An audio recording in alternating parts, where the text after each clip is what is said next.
I'm Ashley Hansen, and I'm the proprietor of Hansen'S Sno-Bliz on Chapel Street. New Orleans heat is intense and doesn't cool off, not even at night. The snowball is a necessity in New Orleans heat because it air conditions your tummy. It air conditions your soul. I would say we have over 50 flavors easily. We make everything in-house. And some flavors are specifically from some people's childhoods. They come looking for those childhood flavors that make them feel like they were with their grandparents or their dad. It's like this time warp. Just having that same recipe, I think, can take you somewhere different. One reason that makes Hansen'S different than any place else in the city or the world is that we use the same machine that my grandfather built in 1939.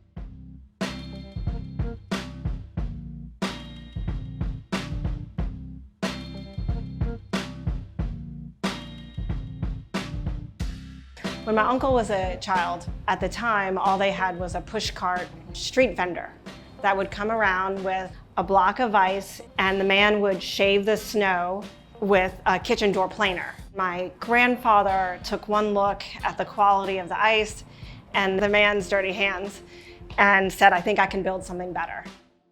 He was a master machinist. He could fix anything. And so he set to work on making his first snowball machine.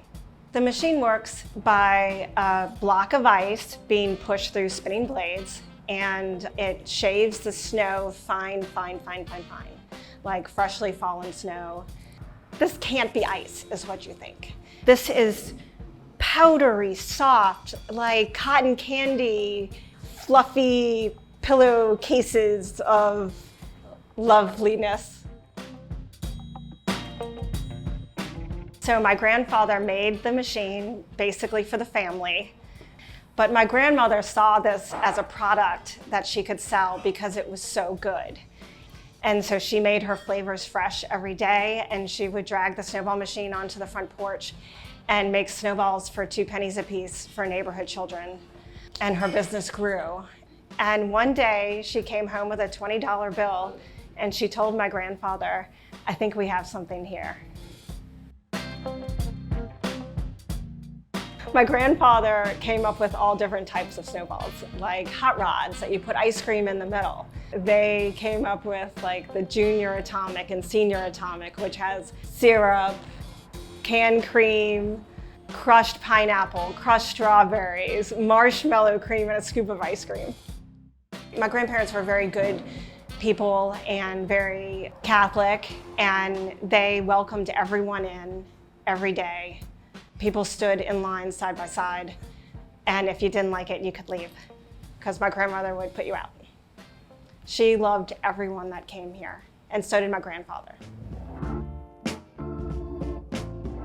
Once he retired from the machine shop, he never left her side. They were married for 72 years. They were 95 when they passed away, and theirs was a true love story. And I loved being a part of it. As they aged and I aged, there were some pivotal moments. I chose to be with them. Other people were having babies, other people were getting married, and I had my grandparents. Katrina hit, and my grandmother passed away at age 95, 9 days after the storm. And my grandfather only lived 6 months without her. When he passed away, we started seeing like flowers left, wreaths left at the front door of the snowball stand, old Polaroids, old pictures, notes from kids saying how much they missed my grandparents, but they're sure that they're in heaven making snowballs for the angels. And like, so cute, so sweet. And I realized after Katrina, after they had passed away, that I missed my grandparents because they were my grandparents, but they were also grandparents to half the city. The pivotal point for me was like, what's gonna happen at the snowball stand? And so I decided to reopen. At first I thought it was, in healing for the city. And then I thought it was healing because this is what my grandparents would have wanted. And then really I was like, this is healing for me because I need to be here, you know.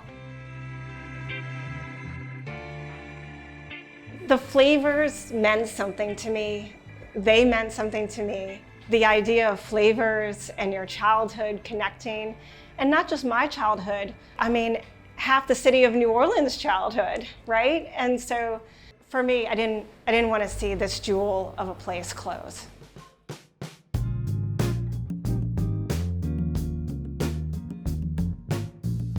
I feel the connection to my grandparents all the time. I feel like I carry on their legacy, but I get to do it in my own way. We keep the recipes the same and then invent new ones.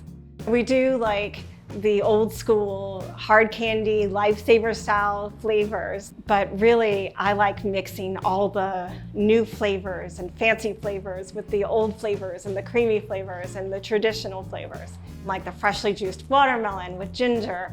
Honey lavender is delicious. Cardamom with coconut milk is amazing. I think my grandparents would be so excited now to see it still so well loved, and I think that my grandmother would really love all the new flavors. They're definitely smiling. People say labor of love, but it really was something that I would do over again. I feel like it taught me love. You know, it taught me how to love and what love really means. Snowballs are a simple thing, but once you taste it, it is greater than that. It is this like intricate deliciousness that is multi-purpose. It cools you off, but also enlivens your spirit. And my grandparents were like that. They were simple, good people, and they did something greater than themselves. They loved their community that they served. I mean, I guess love is like a snowball. It's syrupy, it's messy, all the good things.